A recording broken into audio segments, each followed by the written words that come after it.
तो last video में हमने टाइप्स ऑफ एंटरप्रेन्योर पढ़ लिए थे। अब हम नेचर ऑफ एंटरप्रेन्योरशिप्स देख लेते हैं कि हमारे पास एंटरप्रेन्योरशिप है, उसके कैसे क्या क्या नेचर होने चाहिए, कैसे होनी चाहिए। अब आपको मैंने ये शॉर्ट में दिया है, बट अगर ये आपके लॉन्ग में आए तो आप उसको थोड़ा इवेबोरेट कर कर उसमें एग्जाम्पल ऐड कर कर आप लिख सकते हैं। तो सबसे पहले नेचर्स ऑफ एंटरप्रेन्योरशिप में क्रिएशन ऑफ एन एंटरप्राइज देख लो। It involves creation and operation of an enterprise. मतलब हमें हमारा फर्स्ट से जो भी कंपनी है उसको कैसे चलाना है, कितना चलाना है, कितनी देर चलाना है, वो सब के लिए हम उसके लिए प्लानिंग और उसका क्रिएशन और उसका डिज़ाइन करने के लिए वो सब सोचेंगे। तो that comes in creation of an enterprise.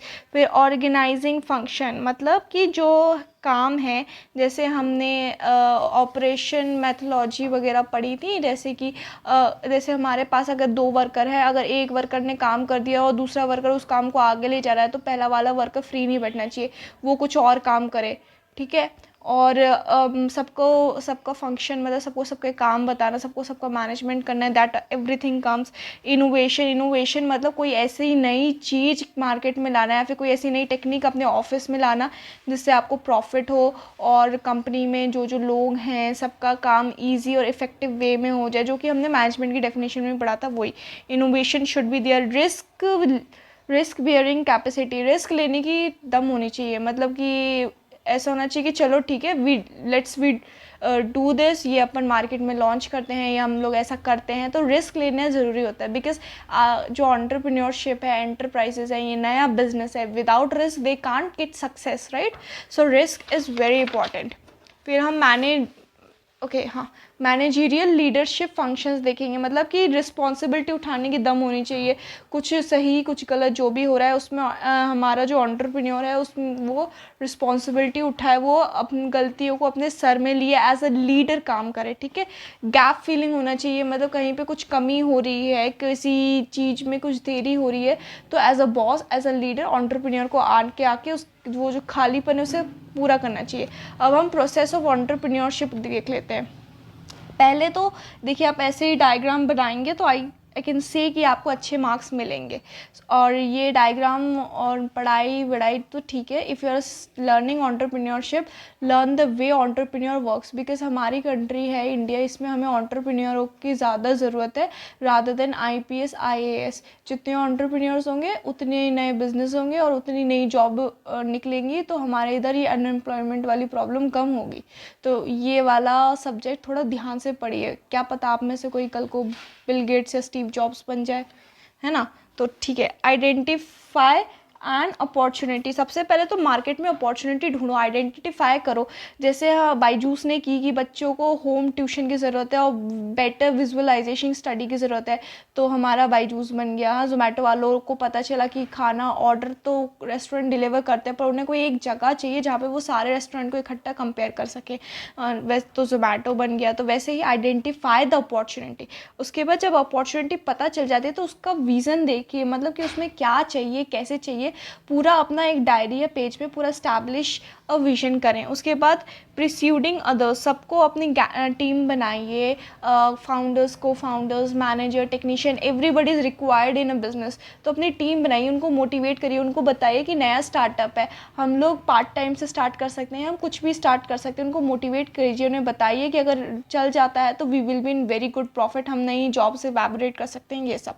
Then उसके बाद गैदरिंग रिसोर्सेज, पूरे रिसोर्सेज फाइंड करिए, जैसे कि किस जगह से हम क्या कर रहे हैं, कहाँ कौन सी शॉप बेटर है। फर्स्ट से स्टेशनरी का बिजनेस है तो आपको ये पता होना चाहिए ना कौन अच्छे पेजेस बेचता है या कौन अच्छा प्रिंट करवाता है। That is what I am saying, ठीक है। फिर create a new venture. Venture क्या होता है, वेंचर कैपिटल, इससे पहले एक वीडियो में मैं बता चुकी हूँ, ठीक है। वैसे ही वेंचर होता है जब कोई नया बिजनेस स्टार्ट होता है तो उसे फिनेंस की ज़रूरत पड़ती है। जो बड़े बड़े इन्वेस्टर्स होते हैं वो आपके बिजनेस में फिनेंस लगाते हैं in order to get a profit in a future. तो पर कोई ऐसे ही तो किसी के बिजनेस में पैसे नहीं लगा देगा ना, तो आपको वो जनरेट करना पड़ेगा, क्रिएट करना पड़ेगा कि कैसे क्या करें, किस इन्वेस्टर से बात करें, क्या करें। तो वैसे create a venture. Changing adapting with time, time के संग चेंज होना है, टाइम के संग अडाप्ट होना है। जैसे टेक्निक्स, जैसे नोकिया ने टाइम के संग अडाप्ट नहीं हुआ तो वो पीछे रह गया। अगर टाइम के साथ अडाप्ट होता, टच स्क्रीन वगैरह लाता, तो शायद जैसे उसके वो कीपैड वाले मोबाइल्स बहुत बिके, ये और बिकते हैं ना।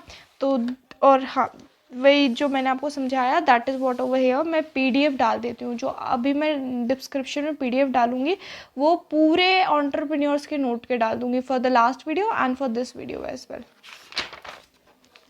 है ना। और ये देखिए, changing and adapting with time के बाद हम पढ़ते हैं फंक्शंस ऑफ एंटरप्रेन्योर।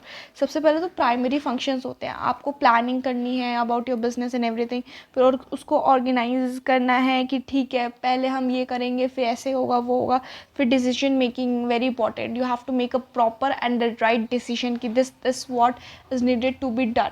फिर मैनेजिंग, आपको मैनेज करना आना चाहिए कि कैसे क्या हो रहा है, किसको क्या काम दें। इनोवेशन, रिस्क बियरिंग होनी चाहिए, ये अंडरस्टूडेबल है। फिर सेकेंडरी फंक्शंस होते हैं जैसे डाइवर्सिफिकेशन ऑफ प्रोडक्शन, कि कौन सी मशीनरीज आर इम्पॉर्टेंट या हैंडमेड चाहिए, क्या चाहिए, everything comes in that. Expansion of the enterprise, हमें ज़्यादा से ज़्यादा प्रोडक्शन करना है कम से कम पैसे में, जिससे हमें एट द लास्ट प्रॉफिट में हो।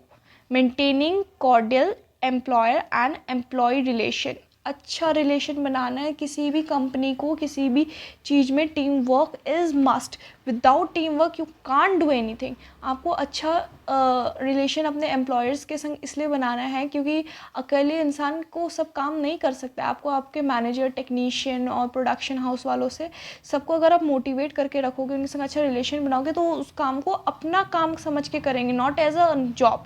तो जब कोई इंसान अपने काम को अपना काम समझता है तो वो बेटर होता है, ठीक है। तो रिलेशन बहुत इंपॉर्टेंट है।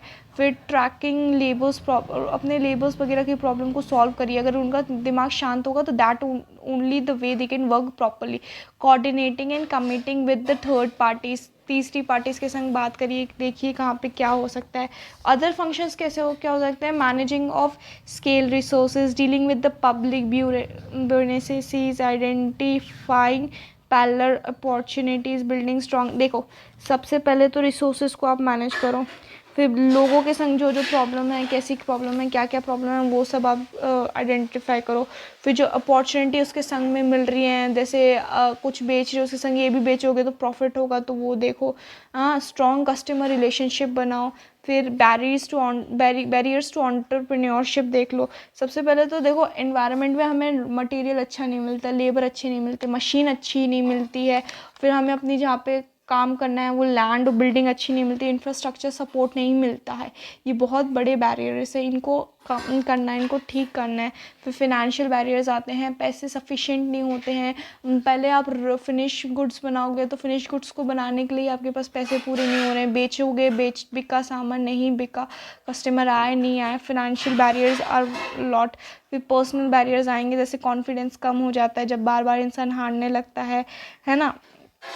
और हाँ, कॉन्फिडेंस बहुत कम हो जाता है, मोटिवेशन कम हो जाता है, बार बार हार रहे हैं, कोशिश करने के बाद भी चीज़ें नहीं हो रही हैं, सपने टूट रहे हैं, पेशेंस अब वेरी लेस, ठीक है। सोसाइटी बैरियर्स, मतलब लोगों के ताने वगैरह कि अरे बड़ा आया था बिजनेसमैन बनने को, इससे अच्छा तुम्हारा बच्चा आईपीएस है, तो ऐसी चीज़ें, सोसाइटी वालों के ताने and all that. Political barriers, बहुत सी पॉलिटिकल पार्टीज़ बोलती हैं कि अच्छा तुम बीजेपी के हो तो हम तुम्हारा सपोर्ट नहीं करेंगे, तुम कांग्रेस के हो तो हम तुम्हारा सपोर्ट नहीं करेंगे, ऐसी चीज़ें, ठीक है। इसके नोट्स मैं आपको डिस्क्रिप्शन में दे देती हूँ। Don't forget to like, share and subscribe.